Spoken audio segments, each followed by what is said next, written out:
Bismillahirrahmanirrahim. Assalamualaikum warahmatullahi wabarakatuh.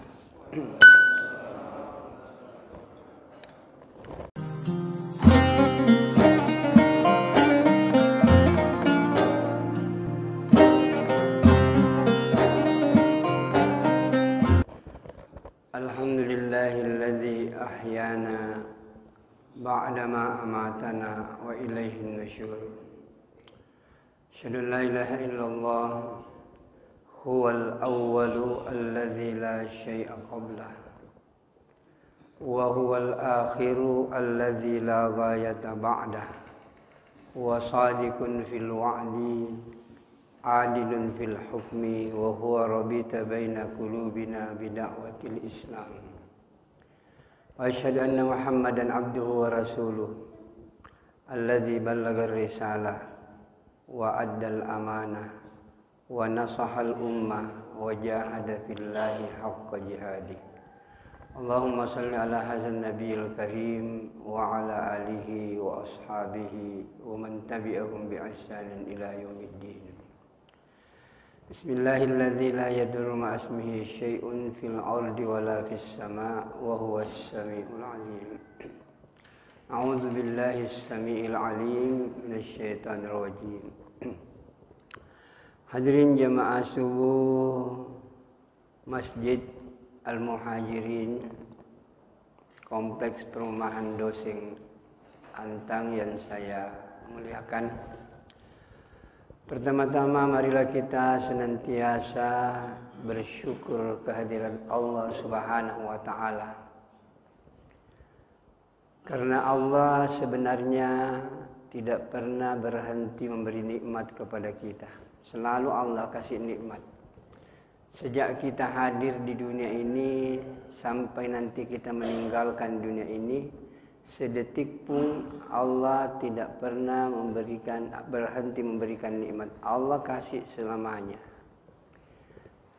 Dan selalu dikatakan bahwa nikmat ini harus disyukuri. Karena Allah selalu memberikan nikmat kepada kita, maka mestinya juga kita harus senantiasa bersyukur kepada Allah Subhanahu wa taala. Syukur dalam pengertian yang sangat luar biasa, bukan hanya mengucapkan alhamdulillah, tetapi yang lebih penting itu adalah bagaimana menggunakan semua nikmat Allah ini untuk melaksanakan tujuan penciptaan kita. Jadi semua apa yang Allah berikan sebenarnya intinya di sini. Bagaimana kita menggunakan semua nikmat-nikmat ini untuk melaksanakan tujuan kita diciptakan. Allah dengan jelas mengatakan, Aku menciptakan manusia dan jin tidak lain kecuali untuk beribadah. Para penafsir ulama ada memahami bahwa ibadah ini berarti memahami, mengenal siapa Allah yang sesungguhnya. Ada juga yang mengatakan mentaati perintah-perintah Allah Subhanahu wa taala. Jadi memang ada dua, yaitu mengenal Allah dan mengenal perintah-perintah Allah. Mengenal Allah ini yang disebut dengan beriman. Dan mengenal perintah-perintah Allah inilah yang disebut dengan berilmu. Jadi beriman itu adalah mengenal Allah, berilmu itu adalah mengenal apa maunya Allah, perintah-perintah Allah Subhanahu wa taala.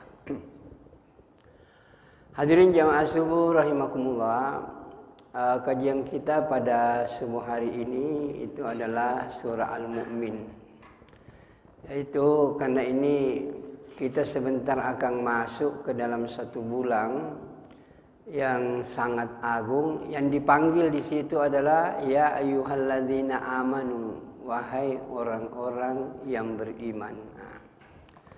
Kemudian ayat yang kita akan kaji bersama, di situ dikatakan qad aflahal mu'minun, berbahagialah, beruntunglah orang-orang yang beriman.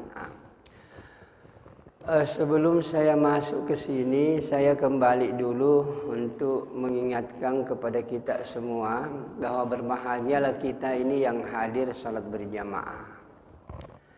Karena salat berjamaah ini sebenarnya luar biasa nilainya di sisi Allah.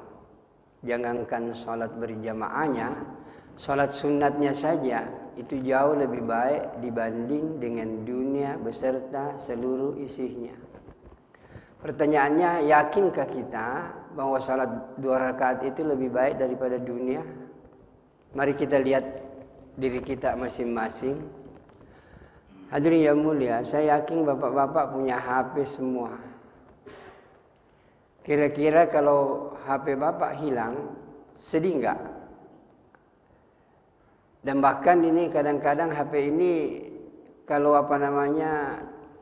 ada sesuatu yang dilupa biasa-biasa je Pak. Tapi kalau HP yang dilupa biar jauh itu sudah pulang itu ke rumah itu. Nah sekarang pertanyaan, kalau HP ini hilang, bapak-bapak bagaimana perasaannya? Tentu susah, sedih. Saya ingin hanya menyampaikan, betulkah kita punya keimanan sudah sampai kepada taraf yang dihendaki oleh Allah? Kira-kira tadi kita masuk salat subuh. Ada yang salat sunat subuh, ada mungkin yang ketinggalan salat sunat subuh. Kira-kira kalau kita ketinggalan, kita tidak sempat salat sunat subuh 2 rakaat misalnya, kira-kira bagaimana perasaan kita? Sedih enggak? Kalau kita sedih, alhamdulillah Pak. Tapi kalau kita tidak sedih, biasa-biasa saja, itu berarti HP saja kita susah. Salat 2 rakaat yang pahalanya lebih baik daripada dunia, kadang-kadang orang biasa-biasa saja. Jadi oleh karena itu, ketika iman ini sudah merasuk di dalam diri kita, maka seluruh perintah Allah itu enak untuk diamalkan. Tapi kuncinya tadi itu 2. Yang pertama itu mengenal Allah, yang kedua mengenal perintah-perintah Allah. Mengenal Allah inilah yang disebut dengan beriman, dan mengenal perintah Allah Subhanahu wa taala inilah yang disebut dengan berilmu. Maka hadirin yang dimuliakan oleh Allah Subhanahu wa taala, kemudian doa yang saya ajarkan, yang saya sampaikan tadi, tolong diperhatikan itu. Ada 3 doa tadi yang saya sampaikan. Yang pertama itu adalah alhamdulillahillazi ahyana ba'dama amatana wa ilaihin nusyur. Ini bukan doa biasa ini Pak. Ini adalah doa kontrol iman. Kalau kita menghayati ini, tapi ada yang menarik di sini, ini doa. Di mana dikatakan ini doa bangun tidur. Padahal kalau dicermati artinya itu doa, alhamdulillahilladzi, segala puji bagi Allah yang telah menghidupkan saya setelah mematikan saya, dan kepadanya saya akan kembali. Ini kan lafaznya menghidupkan dan mematikan. Tapi kenapa Nabi mengatakan doa bangun tidur? Mestinya kan kita mengatakan segala puji bagi Allah yang telah membangunkan saya setelah menidurkan saya.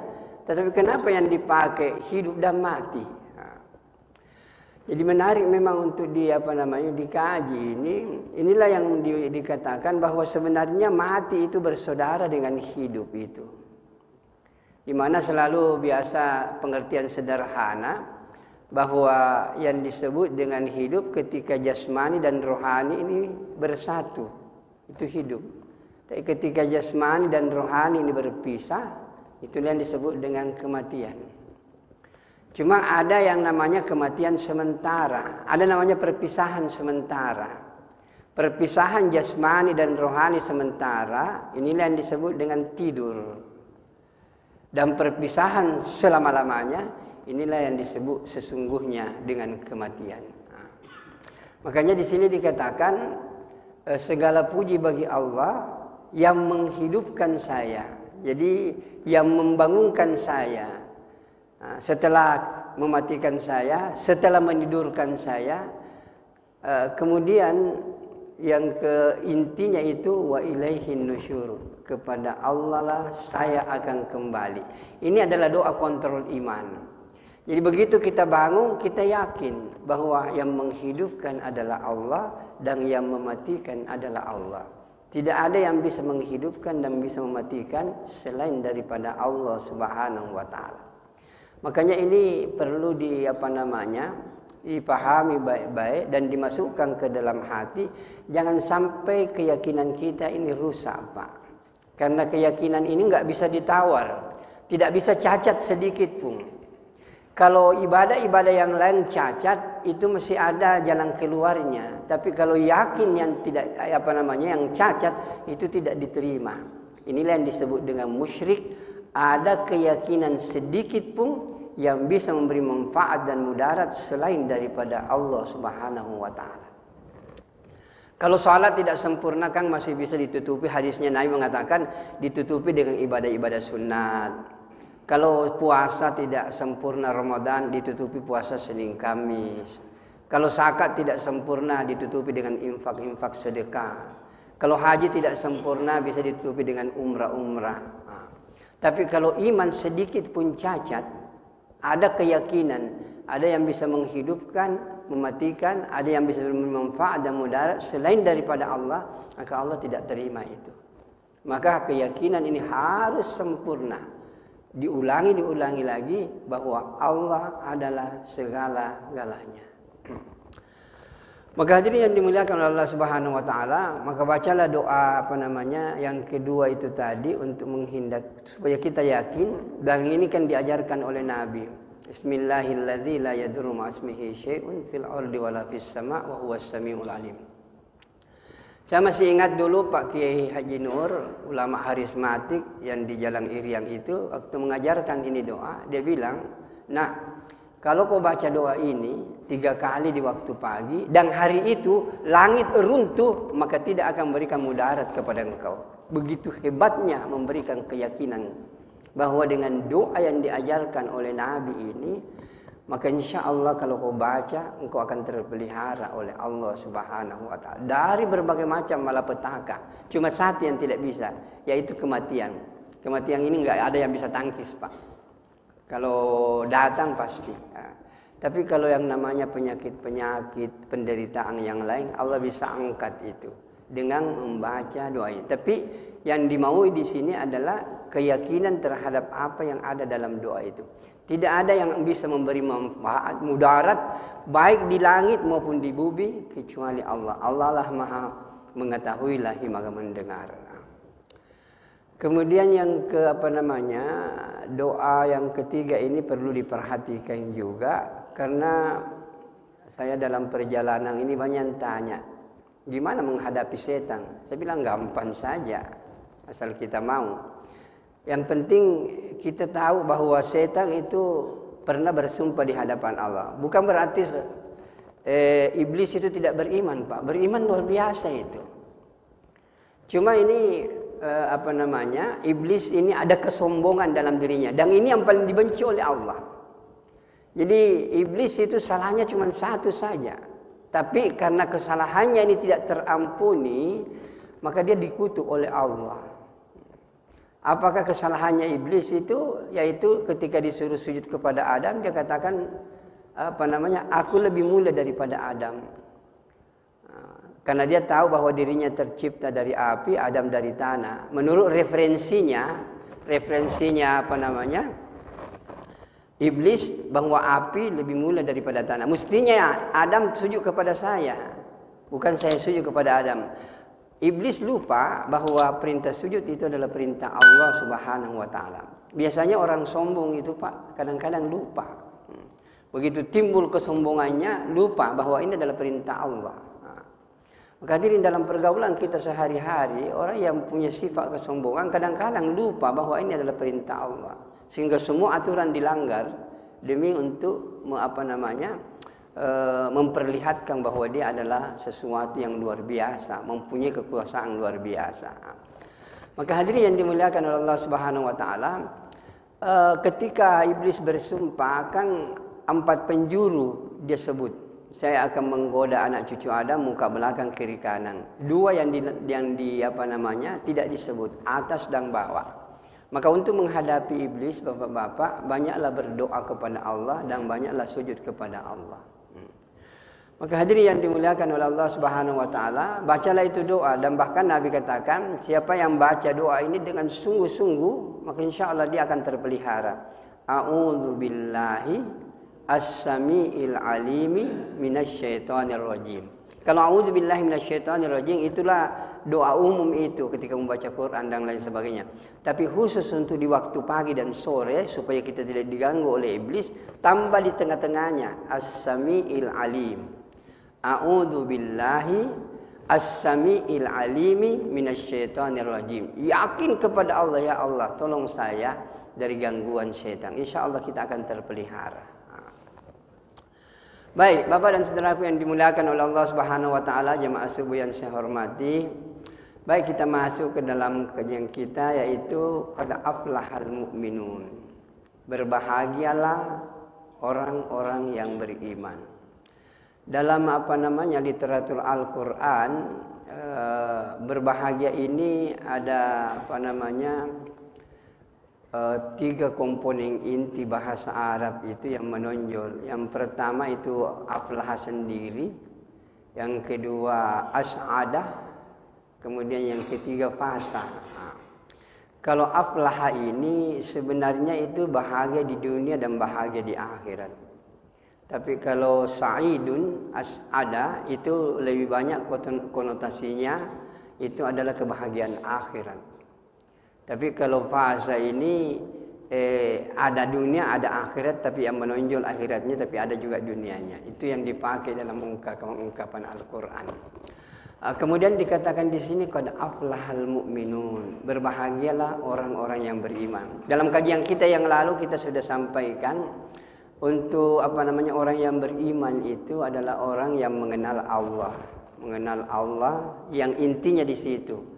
Kemudian direfleksinya kepada malaikat, kitab dan lain sebagainya.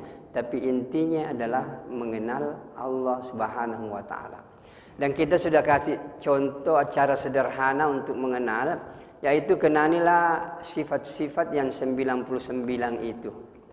Jadi memang perlu pengkajian ini, bapak-bapak dan saudaraku yang mulia. Kalau mau mengenal Allah sungguh-sungguh, intinya kaji 99 nama itu. Wallahu alladzi la ilaha illa huwa ar-rahman ar-rahim al-malik al-qudus sampai kepada as-sabur. Ketika kita sudah mengkaji apa itu ar-rahman ar-rahim sampai kepada as-sabur, semua pengertian-pengertian yang kita dapat dari 99 nama ini kumpulkan, nisbatkan semuanya kepada Allah.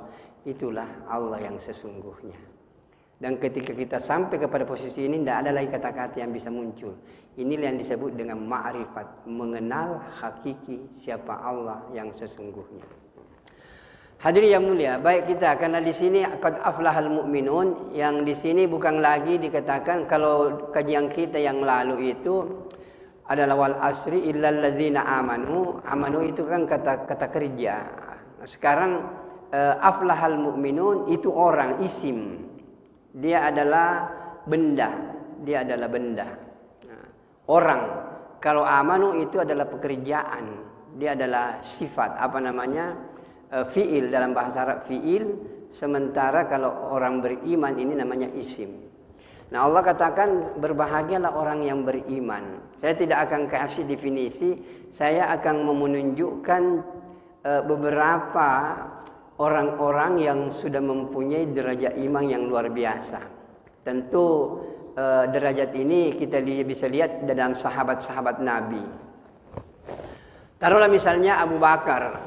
Abu Bakar As-Siddiq ini adalah orang yang saya kira tidak ada yang tidak kenal dia adalah khalifah pertama. Dan ada yang mengatakan seandainya semua iman-iman kita ini ditimbang di satu sisi dan iman Abu Bakar di sisi yang lain, maka iman Abu Bakar lebih berat daripada iman-iman kita semua. Begitu hebatnya. Tapi hadirin yang dimuliakan oleh Allah Subhanahu wa taala, itu kan terbukti ketika peristiwa Isra Mi'raj itu, ketika Nabi menceritakan apa yang dialami pada malam itu dari Masjidil Haram ke Masjidil Aqsa, kemudian naik ke langit. Kemudian dia sampaikan kepada seluruh pemuka Quraisy, bahwa tadi malam aku diperjalankan dari Masjidil Haram ke Masjidil Aqsa, kemudian naik ke langit, menerima perintah salat, dan saya tiba kembali di masjid ini sebelum subuh.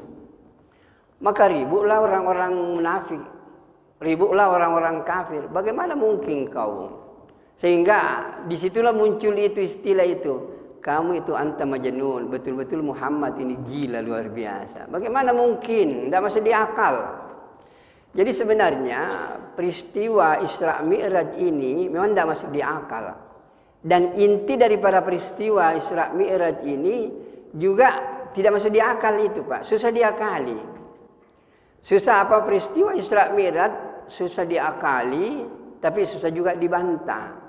Isinya peristiwa Isra Mi'raj, salat ini susah juga diakali, Pak. Bagaimana mungkin kita yakin bahwa salat 2 rakaat sebelum subuh lebih baik daripada dunia? Nah, padahal berapa lama kita kerja, Pak? Paling 2 menit saja. Berdiri, ruku, i'tidal, sujud. Di sisi Allah itu jauh lebih baik dibanding dengan dunia beserta seluruh isinya. Bisa nggak ditangkap oleh akal? Nggak makan mampu, Pak. Yang bisa menangkap itu adalah iman yang ada di dalam hati kita. Maka hadirin yang mulia, di situ dikatakan berbahagialah orang yang beriman. Jadi kayak Abu Bakar itu, jadi waktu ribut-ribut orang mengatakan orang gila. Tapi ada memang kehebatan ini. Ketika Nabi menceritakan peristiwa Isra Mi'raj itu, bukan naik ke langit, tapi yang dialami antara Masjidil Haram ke Masjidil Aqsa, Nabi ceritakan itu bahwa di kilometer sekian ada kafilah begini, di perjalanan sekian ada orang begini, kemudian sebentar lagi ada orang mau masuk Mekah. Semua yang diceritakan Nabi tidak bisa dibantah karena memang begitu kenyataannya. Tapi tidak masuk di akal. Bagaimana mungkin dari yang biasanya dilalui 2 bulan hanya dilalui 1 malam? Tidak mungkin. Tapi cerita Nabi tidak bisa dia bantah. Nabi tidak pernah lihat Masjid Aqsa. Ketika Nabi menceritakan Masjid Aqsa begini pintunya, begini jendelanya menghadap ke sini, mereka juga tidak bisa bantah. Maka ketika ribut-ribut seperti ini, datanglah Abu Bakar. Tuan-tuan, kenapa ribut begini? Dia bilang itu kau punya teman itu, yang ku bilang Nabi itu, ternyata tukang pembohong dan dia adalah orang gila. Tunggu dulu. Apa yang terjadi? Sekarang, saya tanya dulu tuan-tuan. Ini Muhammad, sejak kecil kan kau tahu. Sampai sekarang sudah berumur 50 tahun. Karena kan peristiwa Isra Mi'raj itu tahun ke-11 kenabian. Nabi Muhammad diangkat ketika menjadi 40 tahun. Berarti 50 tahun lebih, 51 tahun lah. Kau kan tahu ini orang. Dari lahir sampai sekarang, saya tanya tuan-tuan semua. Pernahkah kau dapat 1 kali saja? Pernahkah kau dapatkan ini orang berdusta dan berbohong kepada Anda? Tidak pernah toh. Semenjak dulu sampai sekarang, ada nggak orang yang pernah didustai? Ada nggak orang yang pernah dibohongi? Kan tidak ada. Maka oleh karena itu Abu Bakar mengatakan, kalau begitu dengarkan tuan-tuan. Kalau memang itu kata-kata keluar dari mulut Muhammad lebih tidak masuk di akal daripada itu, saya yakin pasti itu adalah kebenaran. Inilah yang disebut dengan keyakinan. Tidak ragu pun kalau itu keluar dari mulut Muhammad pasti itu adalah kebenaran. Inilah yang disebut orang yang beriman, bahwa yakin sungguh-sungguh bahwa kalau itu bersumber dari Nabi dia yakini. Sedangkan yang bersumber dari Nabi dia yakini, apalagi yang bersumber dari Allah berupa Al-Quran. Tidak ada keyakinan, keraguan sedikit pun. Maka kita harus yakin seyakin-yakinnya bahwa Al-Quran ini adalah pedoman kita untuk selamat di dunia dan selamat di akhirat. Cuma ketika orang ditanya apa yang dimaksud selamat di dunia, apa yang dimaksud dengan selamat di akhirat, sering kita dengar selamat di dunia, selamat di akhirat. Nah, kalau di akhirat mungkin mudah. Orang selamat di akhirat itu ketika orang masuk surga, Pak. Karena begitu bahasa Al-Quran. Faman zuhziha 'anil nar wa udkhilal jannah faqad faza. Siapa yang Allah selamatkan dari api neraka, kemudian Allah masukkan ke dalam surga, faqad faza. Orang itu pasti berbahagia. Itu tadi yang saya katakan, faza ini berbahagia sama dengan aflaha. Tetapi konotasinya kalau faza lebih banyak ke akhiratnya. Kalau aflaha dunia akhirat, Pak.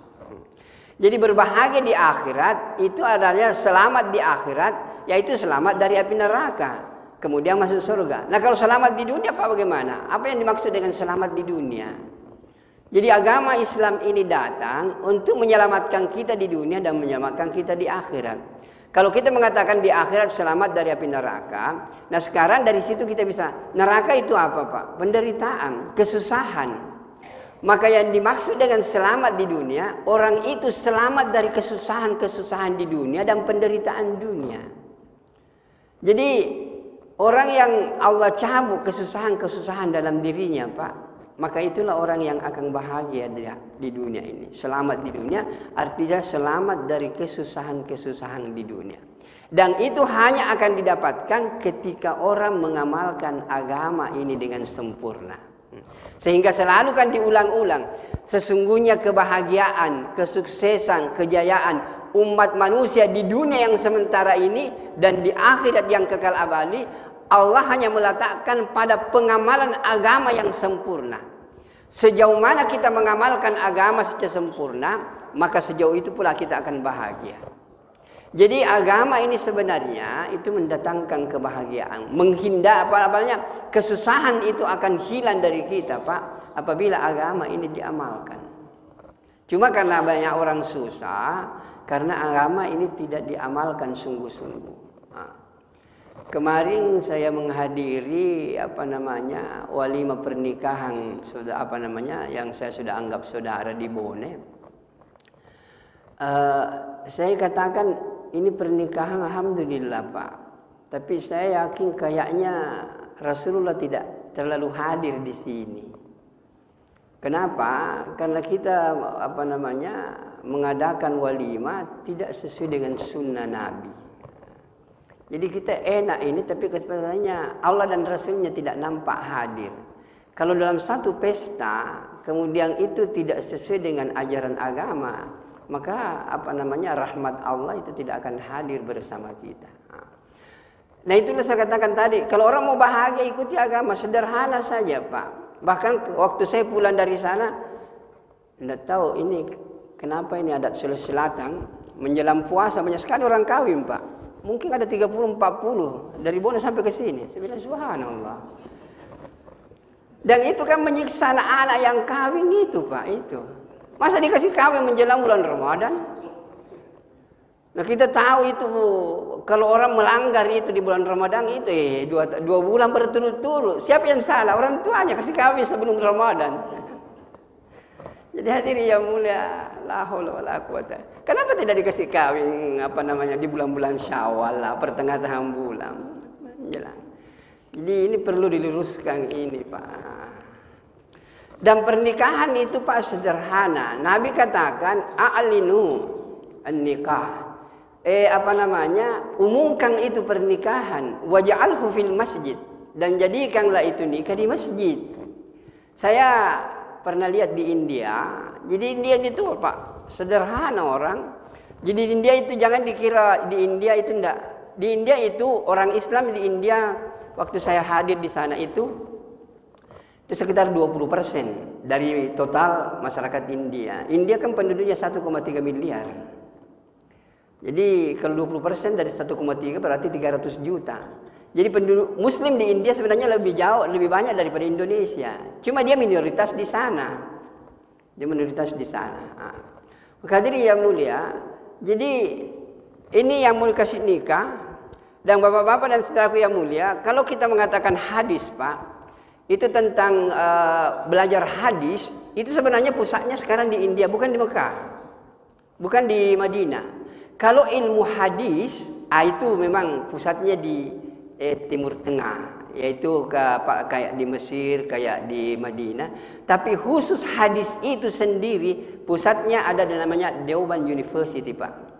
Di sana itu masih ada sanad hadis mulai dari Nabi sampai kepada orang yang ada di sana, sampai 20-30 sanadnya masih ada itu. Jadi studi hadis itu sendiri itu ada di India. Tapi kalau ilmu hadis itu mungkin di Mekah, di Arab Saudi, kemudian di Mesir. Itu ilmu-ilmu hadis. Tapi khusus hadisnya itu sendiri, itu pusat kajiannya ada di Deoband University. Maka hadirin yang dimuliakan oleh Allah Subhanahu wa taala. Jadi di sini orang nikah, orangnya, kemudian imamnya, bapaknya di sini, mertuanya di sini, begitu dikasih nikah itu. Nanti habis kasih nikah itu baru kembali bikin walimah di rumah. Jadi perempuan tidak dihadirkan di masjid, di rumah saja. Nah, dan sederhana. Cuma hebatnya saya lihat bahwa setelah nikah luar biasa. Ini bapaknya ini dengan mertuanya itu sepakat. Kumpul uang, sudah belikan anaknya rumah, belikan kendaraan. Begitu habis nikah, ini rumahmu, nah ini kendaraanmu. Selesai persoalan, enak Pak. Tapi kita menghabiskan ratusan juta untuk pernikahan itu. Setelah nikah anak setengah mati, cicil sini, cicil situ, sewa rumah sini, sewa rumah sini. Siapa yang bikin susah Pak? Maka hadirin yang dimuliakan oleh Allah Subhanahu wa taala, maka inilah, tapi ini susah memang adat kita di sini. Makanya saya perhatikan kawan-kawan kita, kalau ada orang kuliah Pak, kuliah ke Jawa, itu pulang bawa istri itu. Rata-rata pulang bawa istri. Tapi kalau orang dari luar kuliah di Makassar, pulang tangan kosong itu Pak. Karena tinggi sekali uang panai. Jadi hadirin yang dimuliakan oleh Allah Subhanahu wa taala. Baik, kita kembali kepada kajian kita. Jadi beriman ini Pak. Jadi Abu Bakar. Nah, kita lihat kepada Ali. Ali ini tentang kualitas iman juga. Waktu Ali mau hijrah, Nabi mau hijrah, kan dipanggil Ali.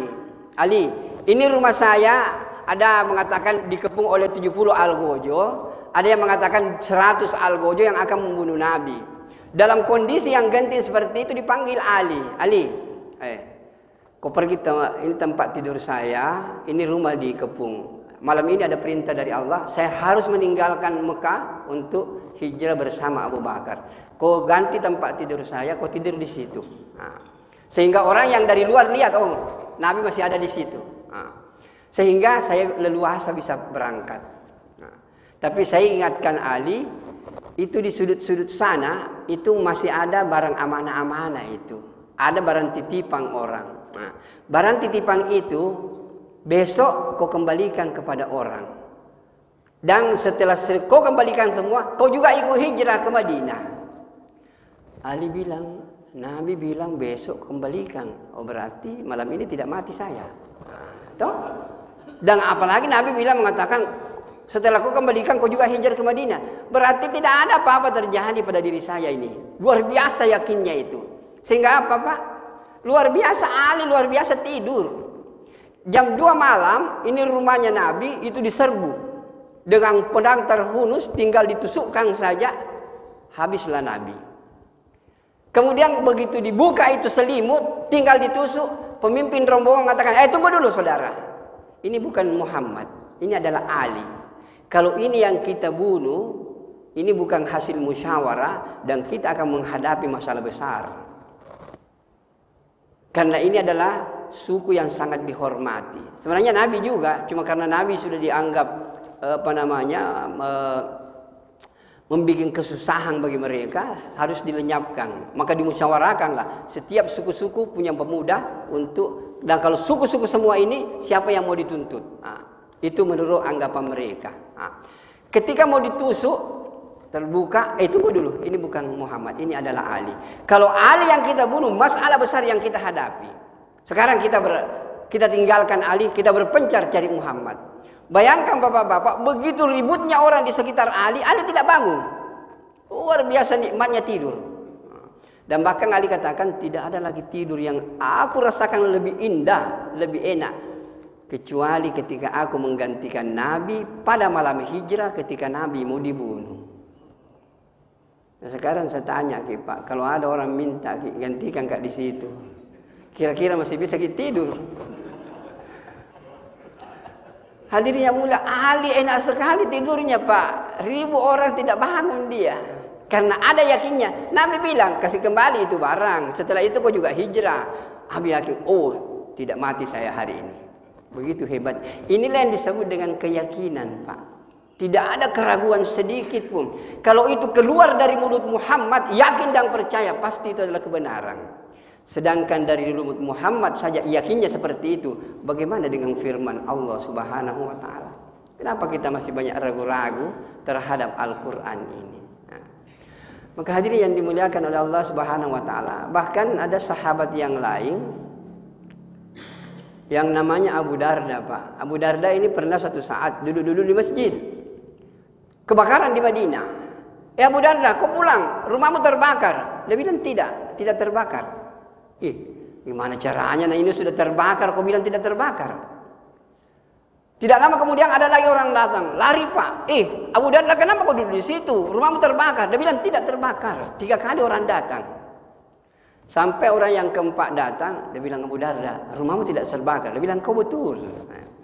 Bayangkan, 3 orang datang, rumahmu terbakar, dia bilang tidak terbakar. Sekarang api padam, ada yang mengatakan lompati rumahnya, ada yang mengatakan begitu sampai berhenti itu api, kemudian dia mengatakan, rumahmu tidak terbakar. Dia bilang, kau betul. Orang heran, loh, kenapa kau yakin sekali begitu? Dia bilang, kekasihku Rasulullah Shallallahu Alaihi Wasallam pernah mengajarkan kepadaku doa, dan dia bilang kalau kau baca doa ini di waktu pagi, maka engkau dan seluruh hartamu akan dijaga oleh Allah, dan kalau kau baca di waktu sore, maka Allah akan menjaga dirimu dan hartamu sampai datangnya waktu pagi. Cuma satu yang tidak bisa kecuali ketentuan Allah, yaitu kematian. Nah, saya tadi pagi itu nangis-nangis baca. Sehingga ada berita bahwa rumahmu terbakar, saya bilang tidak terbakar. Ini keyakinan, Pak.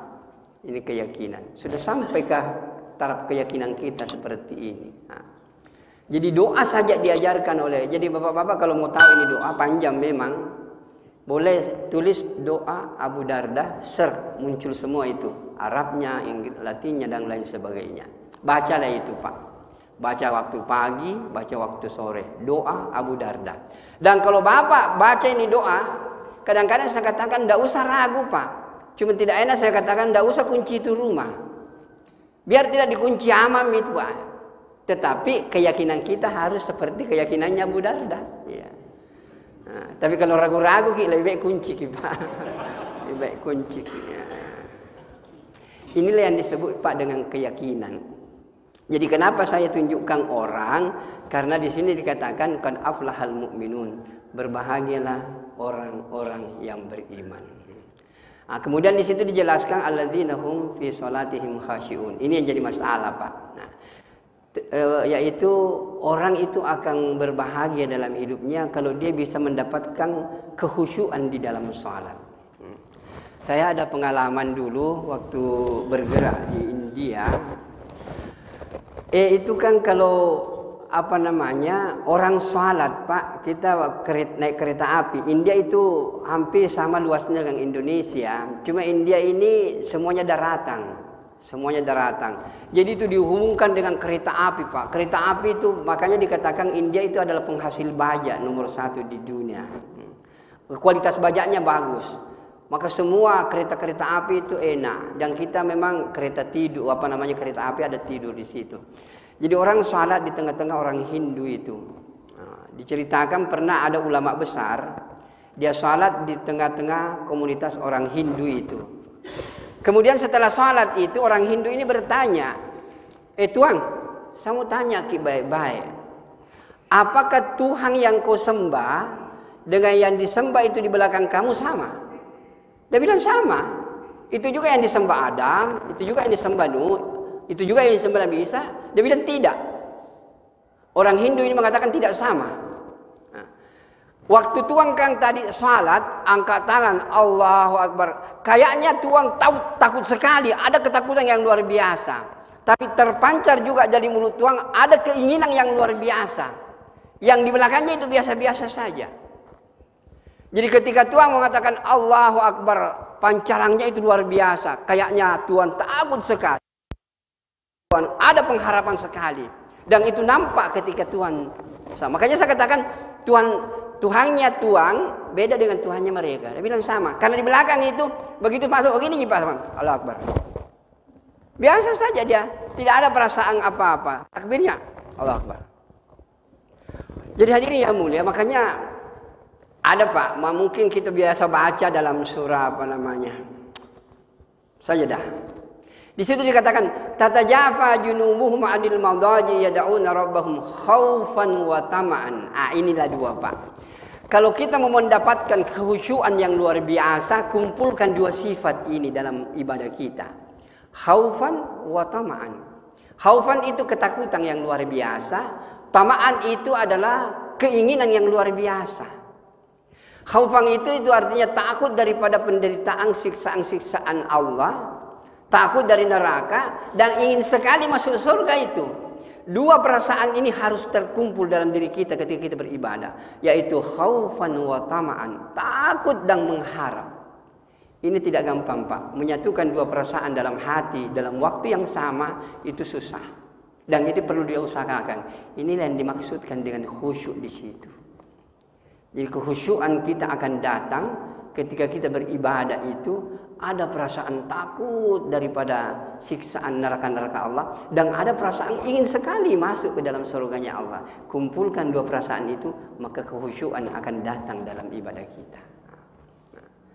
Maka hadirin yang dimuliakan oleh Allah Subhanahu wa taala, jadi qad aflahal mu'minun alladzina hum fi salatihim khashi'un walladzina hum 'anil lagwi muridun.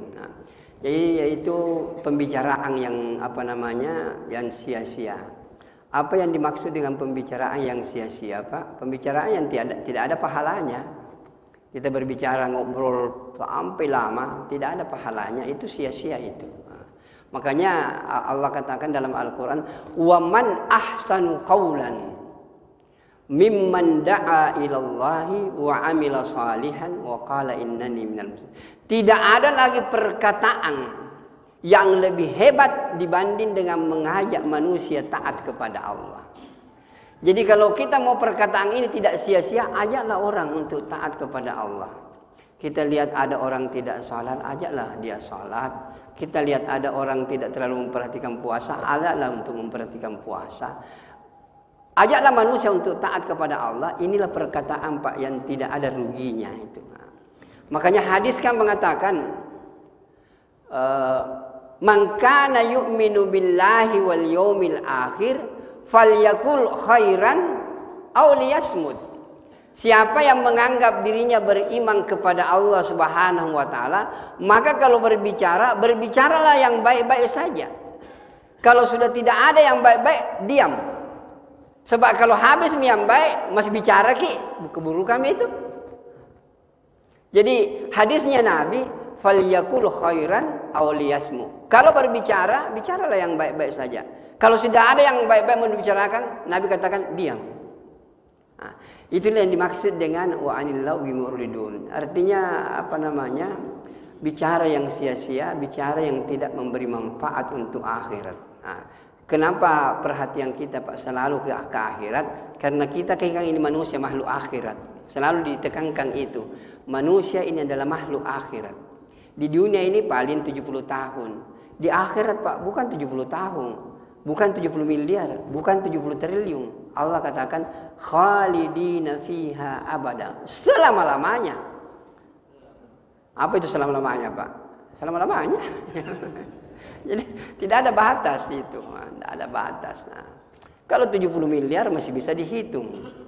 70 triliun masih bisa dihitung. Kadang-kadang ada mahasiswa bilang, Ustaz, kenapa banyak sekali pahala?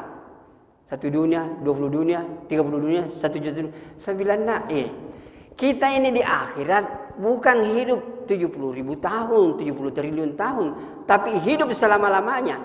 Kalau ibadah yang kita kerjakan masih bisa dihitung, nggak bisa kita bahagia di akhirat. Dengan persiapan yang bisa dihitung, akan hidup di waktu yang tidak bisa dihitung. Makanya inilah yang dipakai oleh ulama, bahwa kita masuk surga itu sebenarnya bukan pahala, tapi rahmat Allah Subhanahu wa taala. Cuma pahala ini menentukan kualitas rumah kita, Pak, tempat kita. Yang banyak pahalanya indah surganya. Yang kurang pahalanya sama dengan di dunia. Yang banyak uangnya sederhana rumahnya. Yang banyak uangnya miliaran-miliaran, ya rumahnya bagus-bagus. Yang rumahnya triliun, rumahnya bagus sekali. Begitupun juga. Jadi kalau pahala itu sedikit, gubuk-gubuk gitu kita punya di dunia, di akhirat itu. Tapi gubuknya surga, Pak, tidak ada bandingannya dengan dunia beserta seluruh isinya itu. Enggak ada apa-apanya. Biar kita orang terakhir masuk surga itu ketika ya Allah, dalam bahasanya itu, apa kau ejek saya Allah? Masih ada ke tempatku di surga? Allah bilang masuk kau, ini orang terakhir masuk surga. Ada di tempatmu itu. Sehingga dijelaskan oleh Nabi bahwa orang terakhir masuk ke surga, surganya nanti luasnya 10 kali lipat dunia ini. Itulah orang yang termiskin di surga. Yang luasnya tempatnya seperti 10 kali lipat dunia ini. Bagaimana dengan bapak-bapak yang kaya-kaya nanti di surga itu? Luar biasa tempatnya itu, Pak. Maka hadirin yang dimuliakan oleh Allah Subhanahu wa taala. Kemudian walladzina hum lizakati fa'iluna. Ini zakat ini, Pak. Ini yang jadi ironi kita ini di Indonesia dan di mana-mana ini. Zakat ini tidak menjadi perhatian bagi kita. Padahal seandainya zakat ini, Pak, dikelola dengan baik, sudah sering saya dengarkan di seminar-seminar, itu triliunan uang akan terkumpul. Tapi ya beginilah kondisinya. Seandainya zakat ini dikelola dengan baik, Pak, tidak ada orang miskin. Cuma ini zakat ini tidak dikelola dengan baik. Makanya di sini ditekankan bahwa kalau Anda mau bahagia, perhatikan itu zakat, kelola dengan baik. Cuma sekarang ini, tapi saya juga heran melihat zakat banyak yang ngurus, Pak. Semua orang, banyak orang ngurus. Bahkan setiap masjid ada pengurusnya, zakat fitrah itu. Kemudian haji, banyak sekali orang urus haji. Di mana travel haji umrah banyak urus. Padahal ada yang inti, Pak. Dalam agama itu ini puasa, zakat, haji pelengkap gini, Pak. Intinya di sini salat ini. Kalau salat ini tidak beres, Pak, yang lainnya tidak dihitung oleh Allah. Sehingga ada ulama mengatakan begini, untuk memahami posisi salat ini sebenarnya itu, Pak, puasa 0. Zakat 0, baca Quran 0, semua ibadah 0 itu. Kalau tidak ada satunya ini adalah salat. Jadi kalau salat sudah ada, ditambah 1 0, 10 nih, Pak. Ditambah lagi 1 0, 100. Tambah lagi 1 0, 1000. Semakin banyak nolnya, semakin banyak artinya, Pak, nilainya. Karena sudah ada satunya. Tapi kalau satu hilang, kalau 1 juta 0, Pak, tambah 1 juta 0 berapa? 0 juga, Pak. Maka ini adalah inti. Kalau mau memperbaiki keadaan, tegakkan salat dengan baik. Makanya selalu itu dikatakan tadi intinya adalah salat yang khusyuk itu. Kemudian diikuti dengan yang lainnya. Lizakati fa'ilun. Kemudian yang yang selanjutnya ini juga penting. Walladzina hum li furujihim hafizun. Nah, ini yang menjadi masalah sekarang, Pak. Yaitu menjaga yang namanya kemaluan. Saya biasa sampaikan kepada anak-anak, jangan sampai, bahasa Al-Quran mengatakan jangan dekat-dekat. Jadi kita harus membuat kondisi di mana persinahan ini tidak bisa terlaksana, Pak. Sebab itu zina, di mana-mana saya katakan, kalau zina itu 1 kali orang sudah berzina, Pak, susah sekali untuk berhenti itu. Kenapa? Tingkat kenikmatannya luar biasa tingginya, Pak. Zina itu tingkat kenikmatannya luar biasa. Makanya jangan dekat. Kalau Pak Sanusi baca biasa bilang dulu, kalau Anda mau beli mobil, Anda ada mobil, Anda keinginan Anda mobil, kemudian Anda tidak punya uang, masih bisa dekat-dekat sapu-sapu itu mobil, belum ada uang ke teman. Nah, tapi kalau Anda mau beristri, jangan coba-coba sapu-sapu itu. Saya mesti ingat itu Pak Sanusi itu bilang. Nah, karena itu jangan dekat, Pak, jangan dekat. Kalau mobil Anda bisa dekat-dekat, lihat-lihat di belakangnya, di dalamnya itu. Tapi kalau perempuan jangan dekat-dekat, bilang lihat-lihat, tidak bisa itu, Pak. Sekali berzina susah untuk lepas, Pak. Tingkat kenikmatan zina ini luar biasa. Maka hadirin yang mulia, maaf Pak, yang merokok ya. Itu merokok, Pak, susah sekali dilarang orang merokok itu. Merokok saja susahnya disuruh orang berhenti. Padahal tingkat rokok, kesenangannya rokok tidak ada apa-apanya, Pak, dibanding dengan tingkat kesenangannya zina. Maka kalau rokok saja susah berhenti, apalagi yang namanya zina, Pak. Mari kita pelihara anak-anak kita, keluarga kita dari pergaulan yang demikian bebas, dari pergaulan yang demikian sampai mendekati ini. Cuma juga saya heran, dulu di zaman-zaman kita masih muda, Kalau jangankan Pak, istri kita Pak, dibonceng saja orang, marahnya luar biasa. Nah, digonceng itu suami istrimu orang. Sekarang ini suaminya panggil orang bonceng istrinya. Nah, Gojek itu Pak. Antar gini. Ya memang zaman sudah berubah sekarang. Allahu Akbar. Nah, jadi hadirin yang dimuliakan oleh Allah Subhanahu wa taala. Jadi untuk kebahagiaan ini Pak, ini sebenarnya mesti ada tambahannya di belakangnya itu, tapi intinya di sini yaitu orang beriman ini berbahagia, tapi orang yang beriman yang bisa khusyuk dalam salatnya. Kemudian yang kedua, dia menjaga perkataannya. Kemudian yang ketiga, zakat dia perhatikan. Kemudian itu adalah kemaluan dia jaga luar biasa. Kemudian ayat selanjutnya itu amanah dan janji. Amanah dan janji. Kemudian yang terakhir itu adalah salat dia senantiasa pelihara. Kalau ini kita bisa lakukan Pak, insya Allah kebahagiaan akan datang kepada kita. Terakhir saya hanya ingin menjelang bulan suci Ramadan ini, saya ingin menyampaikan bapak-bapak fokuslah bikin rencana. Kalau bapak tidak bikin rencana, maka bulan Ramadan ini akan berlalu tidak ada target. Makanya saya ingin hanya menyampaikan secara sederhana, bikinlah target. Ambil satu kertas, tulis nomor 1, 2 sampai berapa, kemudian daftar apa yang bapak inginkan. Saya mau menjaga salat berjamaah, salat tarawih, salat subuh, baca Quran, zikir pagi, sedekah, semua tulis di situ. Kemudian setiap hari bapak tandai itu, Insya Allah di akhir bulan Ramadan akan nampak berhasilkah saya di dalam bulan Ramadan atau tidak. Kalau kita tidak punya target, tidak ada rencana, kita tidak ada motivasi untuk berbuat. Maka bikinlah target masing-masing dengan tulislah di situ Pak. Dan inilah yang saya sampaikan biasanya kepada anak-anak mahasiswa saya, bikin target per bulan. Suatu saat nanti kalau apa yang Anda tulis, taruh misalnya sholat berjamaah, sholat tahajud, sholat duha, semua yang enak, yang bagus-bagus, suatu saat nanti kalau itu catatan kita Pak, semuanya yes, orang seperti ini tidak takut menghadapi kematian. Dan bahkan yang dirindukan adalah kematian. Dan kalau ada malaikat Israel datang, muka cabut nyawamu, bilang lihat muka ini. Bagus toh, cabut saja. Jadi yang mulia, itu metode untuk bagaimana menyikapi hidup. Ada rencana Pak, enak menghadapi hidup. Tidak ada rencana, apa yang kita mau lakukan. Maka sekali lagi, menyongsong bulan Ramadan, bikin rencana setiap orang. Contohnya saja begitu. Daftar keinginan, malam pertama sampai malam terakhir, tercapai enggak. Dan kita jujur mengisi itu. Kalau kita ada kejujuran seperti itu, maka bulan Ramadan inilah yang akan dikembalikan. Idul Fitri kembali kepada kesucian kita, sempurna kita punya diri.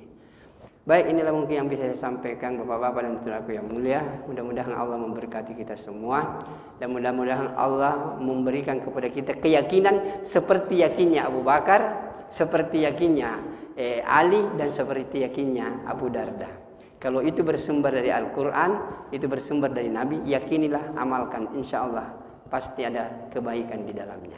Baik. Hadirin yang mulia, mungkin ini yang kita bisa bahas, kaji pada subuh hari ini. Mudah-mudahan Allah memberkati kita semua. Tapi kalau mau bahagia, intinya satu Pak. Perbaiki hubungan kepada Allah dan harmoniskan hubungan kepada sesama manusia. Kalau kita baik kepada Allah, harmonis dengan sesama manusia, itulah surga sebelum kita masuk ke surga yang sesungguhnya. Baik, kita tutup dengan doa kafaratul majlis. Subhanakallahumma bihamdika asyhadu an la ilaha illa anta astaghfiruka wa atubu ilaik. Subhana rabbika rabbil izzati amma yasifun wa salamun alal mursalin walhamdulillahi rabbil alamin. Assalamualaikum warahmatullahi wabarakatuh.